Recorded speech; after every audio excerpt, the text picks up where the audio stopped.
Deepavali special ஆகிட்டு நீலகிரி பிரியாணி செஞ்சு காமிக்க போகிறேன். எப்படி செய்யலான்னு காமிக்கிறேன். அடுப்பு பற்ற வச்சுக்கலாம். பாத்திரம் சூடாயிருச்சு. நீலகிரி பிரியாணி செய்கிறதுக்கு 1 லிட்ரு சன்ஃப்ளவர் ஆயில் ஊற்றுறேன்.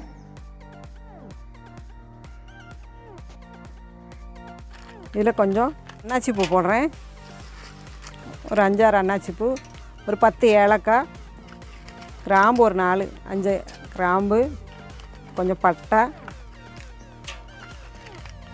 ஏன்னா இவ்வளோ போதும்.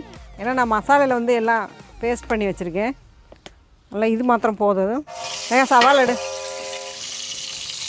சவாலை போடணும்.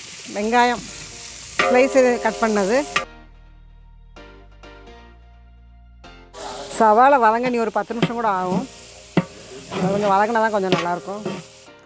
இப்போ வெங்காயம், சின்ன வெங்காயம், பட்டை, கிராம்பு, ஏலக்காய், பிரிஞ்சால் இலை எல்லாம் போட்டு சோட் பண்ணிவிட்டு, புதினா இலை, மல்லி இலை, இஞ்சி, வெள்ளைப்பூடு எல்லாம் போட்டு பேஸ்ட் ஆக்கணும் தான் இது. இதையும் போட்டு நல்லா சோட் பண்ணணும்.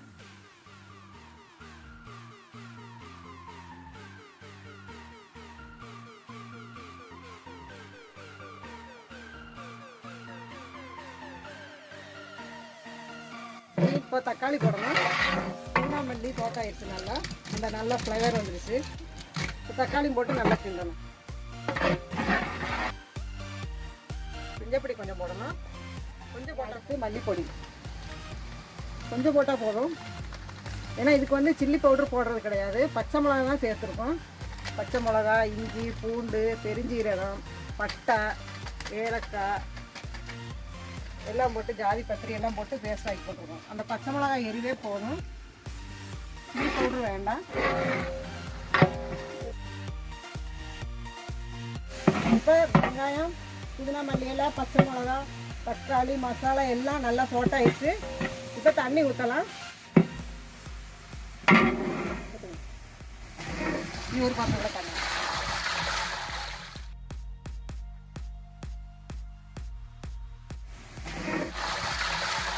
ஒரு பாத்திரம் ரைஸுக்கு 2 பாத்திரம் தண்ணி ஊற்றியாச்சு.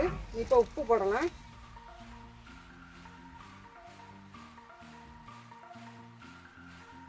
இங்கே வந்து எங்கள் அண்ணி வந்து சூப்பராக சமையல் பண்ணுவாங்க. வெரைட்டியெல்லாம் நல்லா செய்வாங்க. எங்கிட்டலாம் தான் இருந்து நிறையா கற்றுக்கிட்டேன். எங்கள் அண்ணி, அக்கா, அப்பா எல்லாத்தையும் நல்லா வெரைட்டி செய்வாங்க. பாரம்பரிய சமையல் தான் நான் இப்போ செஞ்சு செய்யறதெல்லாம். மூடி வைக்கணும்.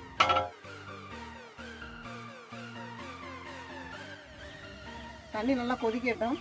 கொதிச்ச பிறகு தான் ரைஸ் போடணும். அது வரை கொஞ்சம் கொதிக்கட்டும். ஒரு 5 நிமிஷத்தில் கொதிச்சிடும் தண்ணி. கொஞ்சம் மூடி தரங்க. கொதிச்சிருச்சு. நல்லா நல்லா கொதிச்சிருச்சு. இதில் இப்போ சிக்கன் போடலாம். இது நீலகிரி சிக்கன்னால தண்ணி கொதிச்ச பிறகு தான் போடணும். இந்த தயிர் எடுங்க.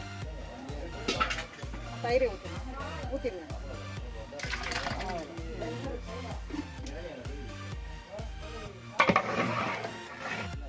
வந்து தண்ணி கொதிச்சிடுச்சு. கொதிச்சுட்டு சிக்கன் போட்டிருக்கேன். தயிர் கொஞ்சம் ஊற்றிங்க. ரைஸும் கூட போட்டுடலாம்.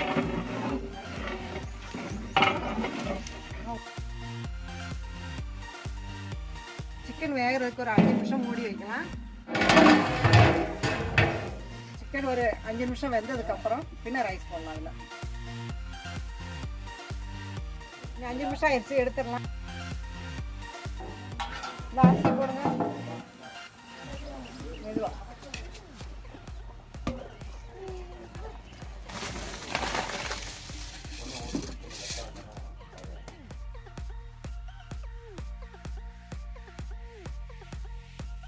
அரிசி போட்டாச்சு. சிக்கன், தயிர் எல்லாம் ஊற்றி 5 நிமிஷம் கொதிக்க வச்சோம். பின்ன அரிசி போட்டு நல்லா கிண்டிட்டு ஒரு 10 நிமிஷம் மூடி வைக்கணும். ஐயா, நீங்கள் இங்கே எப்படி இருக்கீங்க? உதவி பண்ணுறேன். யாருக்கு? அவங்களுக்கா? உதவி பண்ணுவீங்களா? உங்களுக்கு எந்த ஊர்? நமக்கு டீ கல்லுப்பட்டி, திருமங்கலம் பக்கத்தில். அப்படியா? இப்போ ஓப்பன் பண்ணி பார்க்கலாம். பாருங்கள், தம் வைக்கிறதுக்கு கரெக்டாக இருக்குது.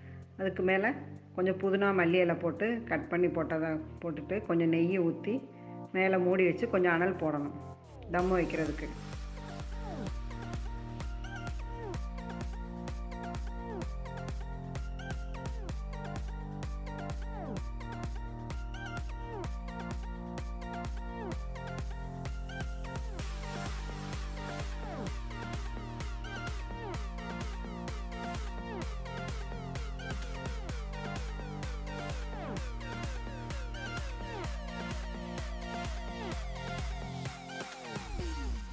நீ தம்ம வச்சாச்சு.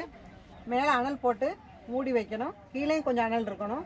ஒரு 10 நிமிஷம் கழிஞ்சு நம்ம ஓப்பன் பண்ணி பார்க்கலாம். ஐயா, உங்களுக்கு குழந்தைங்களாம் இருக்காங்களா? இருக்காங்கண்ணா.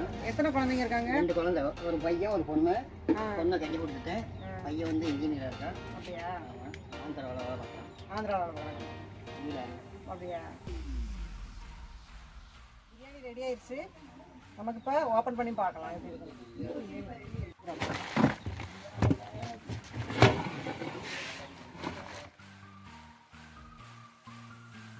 மூடி திறந்தப்ப என்ன மனம், சூப்பர் மனமா வருது பாருங்க.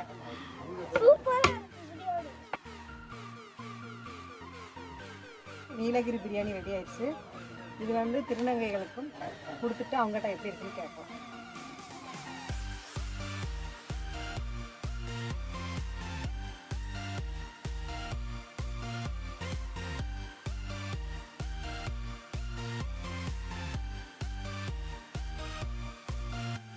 இப்போ நீலகிரி பிரியாணி ரெடி ஆயிடுச்சு. நான் இதை வந்து இவங்களுக்கு வந்து திருநங்கைகளுக்கு நான் எடுத்து கொடுக்க போகிறேன். அவங்க சாப்பிட்டுட்டு எப்படி இருக்குன்னு சொல்லுவாங்க. இது ஒரு வெரைட்டியான பிரியாணி. ஏன்னா நம்ம எல்லாம் சிட்டியில் இருக்காங்க, எல்லோரும் சாப்பிடுவோம். இவங்களுக்கு எப்படி இருக்குன்னு இந்த டேஸ்ட் கொடுக்குறதுக்கு வேண்டியதுன்னா நான் இந்த பிரியாணியை செலக்ட் பண்ணேன். நான் சாப்பிட்டேன்.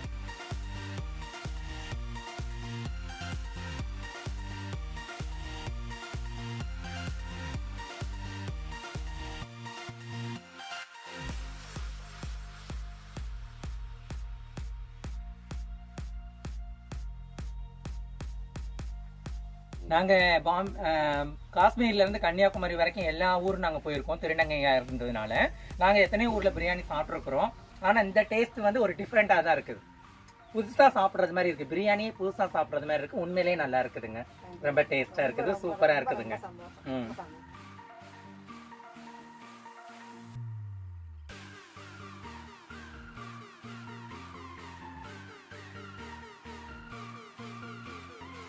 உங்களை எல்லாருமே எனக்கு ரொம்ப பிடிச்சிருக்கு. எப்படிமா இருக்கு? ரொம்ப டேஸ்ட்டாக இருக்குது. உங்களுக்கு எல்லாரும் பிடிச்சிருக்கா? மசாலா வந்து சம்திங் ஸ்பெஷல் எக்ஸலண்டா இருக்கு. எல்லாருமே திருநங்கைங்களை விரும்பி எங்களை தான் சமையல் கூப்பிடுவாங்க. நாங்கள் நிறைய இடத்துல போய் பிரியாணி பண்ணி கொடுத்துருக்கோம். ஆனால் இந்த மாதிரி பிரியாணி எங்களுக்கு பண்ண தெரியாது. உண்மையை தான் சொல்கிறேன். இது ஒரு செம்ம டேஸ்ட்டாக இருக்குது.